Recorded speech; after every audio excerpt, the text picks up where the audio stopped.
And efficient. सबसे पहले देखते हैं कि एसिड्स क्या होते हैं। अब एसिड्स का जनरली सार टेस्ट होता है ना, जनरली टेस्ट में खट्टे होते हैं। अब केमिकली एसिड्स क्या हैं?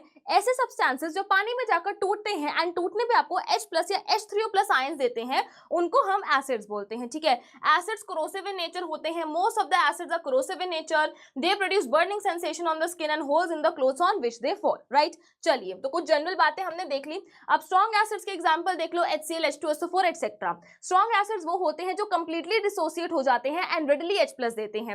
वीक एसिड्स वो होती हैं which dissociate partially and do not readily give H+ ions. Yes, example acetic acid, oxalic acid etcetera. If I talk about concentrated acids, तो बेटा ऐसे एसिड जहां एसिड की मात्रा ज्यादा, पानी की मात्रा कम, है ना। और अगर डाइल्यूट एसिड्स की बात करूं तो एसिड की मात्रा कम, पानी की मात्रा ज्यादा। ऑलराइट, चलिए आगे बढ़ते हैं। नेक्स्ट देखते हैं बेटा डाइल्यूशन ऑफ एसिड्स। अब डाइल्यूशन ऑफ एसिड्स क्या है? ये एक हाईली एक्सोथर्मिक प्रोसेस है। ठीक है, ये एक हाईली एक्सोथर्मिक प्रोसेस है।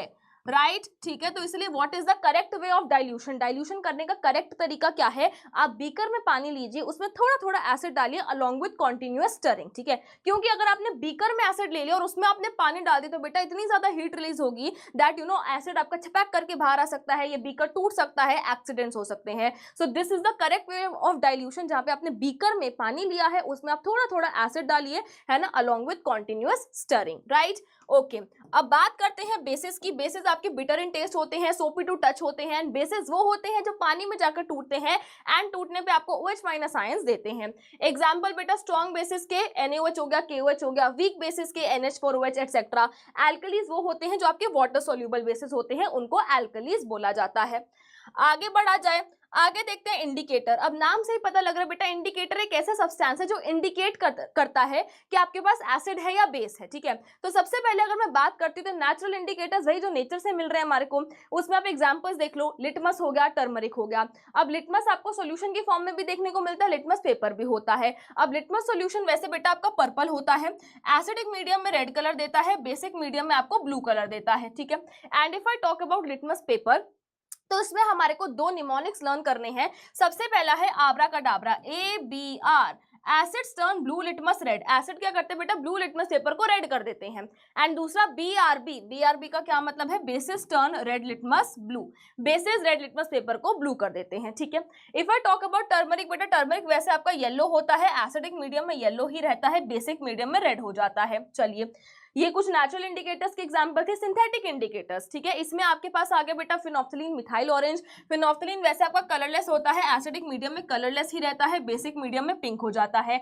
मिथाइल ऑरेंज वैसे आपका ऑरेंज कलर का होता है, एसिडिक मीडियम में बेटा रेड हो जाता है, बेसिक मीडियम में येलो। देखो NaOH आपका बेस है तो येलो कलर दे रहा है, HCl आपका एसिड है तो रेड कलर दे रहा है, वैसे खुद ऑरेंज कलर का होता है मिथाइल ऑरेंज। ठीक, चलिए नेक्स्ट बात करते हैं ऑल्फैक्टरी इंडिकेटर्स की। बेटा ऑल्फैक्टरी इंडिकेटर्स वो होते हैं जो स्मेल की मदद से बताते हैं कि एसिड है या बेस है। राइट, तो एग्जांपल में आपके पास अनियन हो गया, वनीला एसेंस हो गया, क्लोव ऑयल हो गया। इन सब की अपनी अपनी कोई स्पेसिफिक सी स्मेल होती है, कैरेक्टरिस्टिक स्मेल होती है।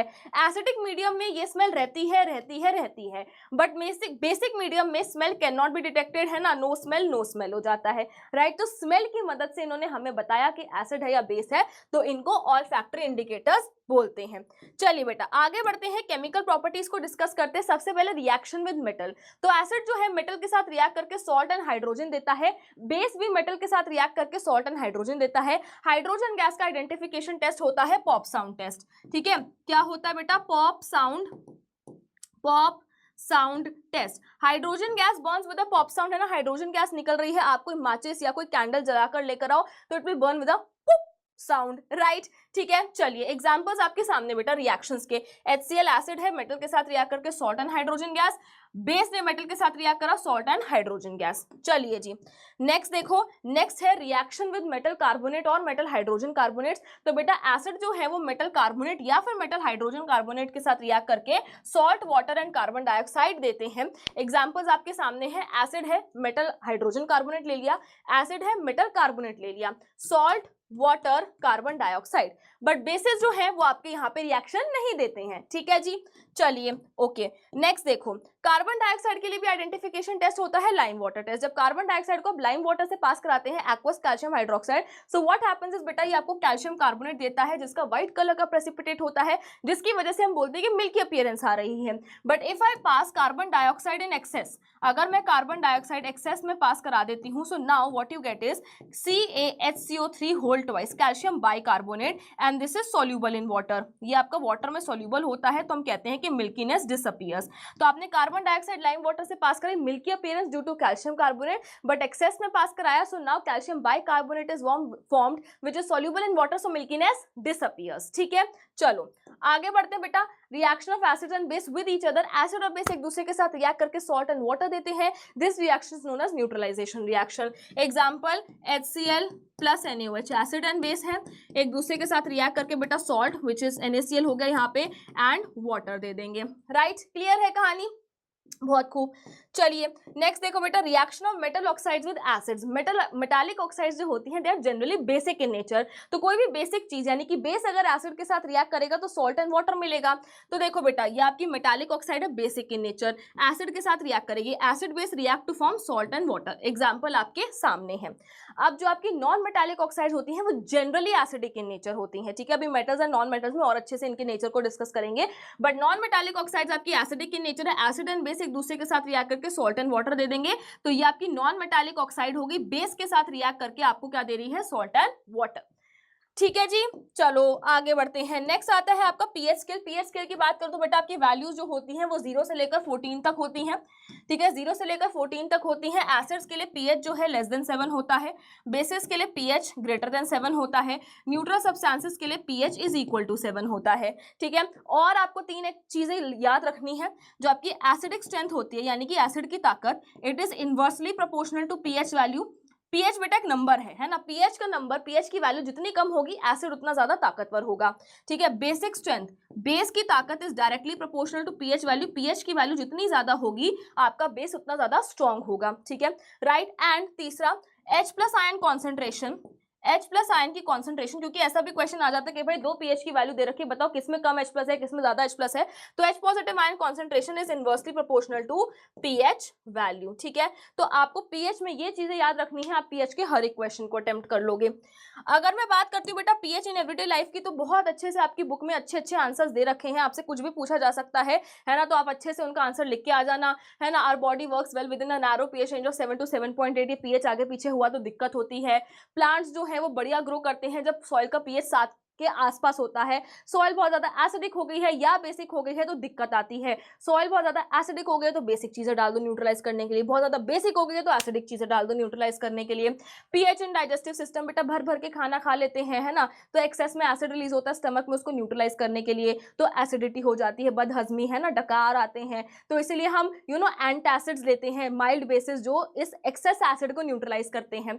टूथ डीके बेटा कब होता है, जब माउथ का पीएच 5.5 से कम हो जाता है। टूथपेस्ट बेसिक इन नेचर होता है, वो आपके माउथ के पीएच को ठीक कर देता है, right, which are generally basic for cleaning the teeth to neutralize the excess acid and prevent tooth DK.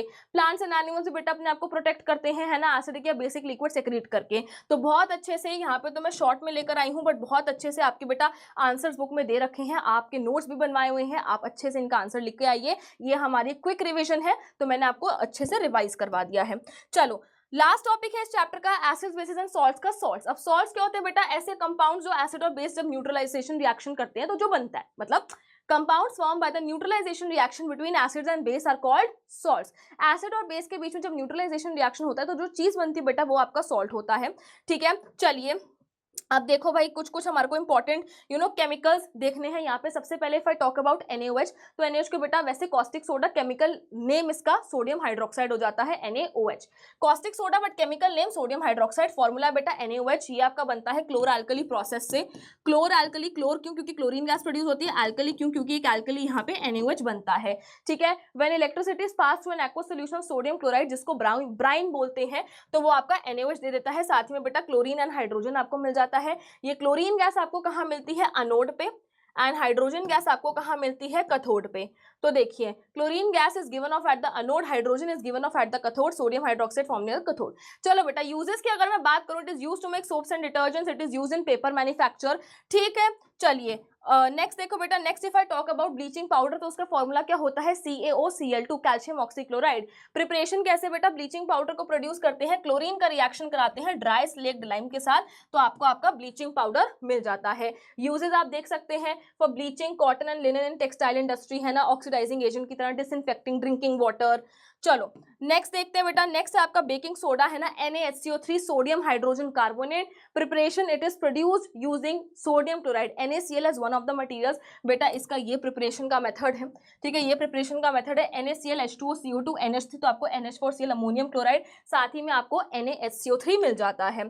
चलिए जी इसके यूजेस देखते हैं। अब बेकिंग सोडा, बेकिंग के लिए क्यों यूज किया जाता है, क्योंकि बेटा जब बेकिंग सोडा हीट होता है तो वो कार्बन डाइऑक्साइड गैस प्रोड्यूस करता है अलॉन्ग विद अदर थिंग्स। ये कार्बन डाइऑक्साइड गैस एस्केप करती है, एंड एस्केप करने के साथ साथ ये जो भी आपकी ब्रेड है, केक है, ढोकला, व्हाटएवर, ये इसको उठाते हुए जाती है, ठीक है, and that is why they become so soft and spongy. तो देखिए the following reaction takes place when it is heated during cooking. तो बेटा कार्बन डाइऑक्साइड गैस आपकी प्रोड्यूस हो रही है, ये carbon dioxide gas produce during the reaction causes the breads और the cakes to rise, making them soft and spongy. बाकी uses आप देख सकते हैं, for making baking powder which is a mixture of baking soda and mild edible acids such as tartaric acid. Sodium hydrogen carbonate is also an ingredient in antacids, ठीक है, being alkaline it neutralizes the excess acid in the stomach and provides relief। मैंने ये बात आपसे करी। Yes, it is used in soda fire extinguisher, soda acid fire extinguishers. चलिए next देखते हैं, नेक्स्ट है आपका washing soda Na2CO3.10H2O sodium carbonate decahydrate, ठीक है, कैसे बनता है बेटा, recrystallization of sodium carbonate gives washing soda. Reaction आपके सामने है, यूजेस आप देख सकते हैं, sodium carbonate is used in glass, soap and paper industries, used in the manufacturing of sodium compound such as borax. Sodium carbonate can be used as cleaning agent for domestic purposes, used for removing the permanent hardness of water, ठीक है। चलिए बेटा last अगर मैं बात करती हूँ plaster of Paris की, तो ये होता है आपका CaSO4.12H2O कैल्शियम सल्फेट हेमीहाइड्रेट। ये कैसे बनता है, ये तब बनता है जब आप जिप्सम को हीट करते हो एट 373 केल्विन। तो बेटा जिप्सम होता है आपका CaSO4.2H2O, ठीक है, जब आप इसको हीट करते हो at 373 kelvin, so it loses water molecules to give you CaSO4.12H2O, जो कि आपका प्लास्टर ऑफ पेरिस है, ठीक है, डन है। बट ये टेम्परेचर आप लोगों के लिए इंपॉर्टेंट है, इस टेम्परेचर का ध्यान रखना है, क्यों, क्योंकि अगर आपने बेटा ज्यादा हाई टेम्परेचर पे हीट कर दिया, टेम्परेचर ज्यादा कर दिया, तो सारे वाटर मॉलिक्यूल्स उड़ जाएंगे एंड आपको मिलेगा CaSO4, जो कि क्या है, डेड बर्न्ड प्लास्टर, जो कि क्या है, डेड बर्न्ड प्लास्टर। yes, तो on heating gypsum at 373 Kelvin, gypsum loses water molecules and becomes calcium sulfate hemihydrate. This is called plaster of Paris, ठीक है। एंड बेटा प्लास्टर ऑफ पेरिस आपका white powder होता है, पानी के साथ मिक्स होकर वो जिप्सम में चेंज हो जाता है, जो कि हार्ड सॉलिड मास है। इसके आप यूजेस देख सकते हैं, फॉल सीलिंग बनाने के लिए, फ्रैक्चर्ड बोन्स को हील करने के लिए, टॉयज बनाने के लिए, एयरटाइट कंटेनर्स बनाने के लिए। तो इसी के साथ बेटा आप लोगों की क्विक रिविजन खत्म होती है सेकेंड चैप्टर की, which is acids, basis and salt.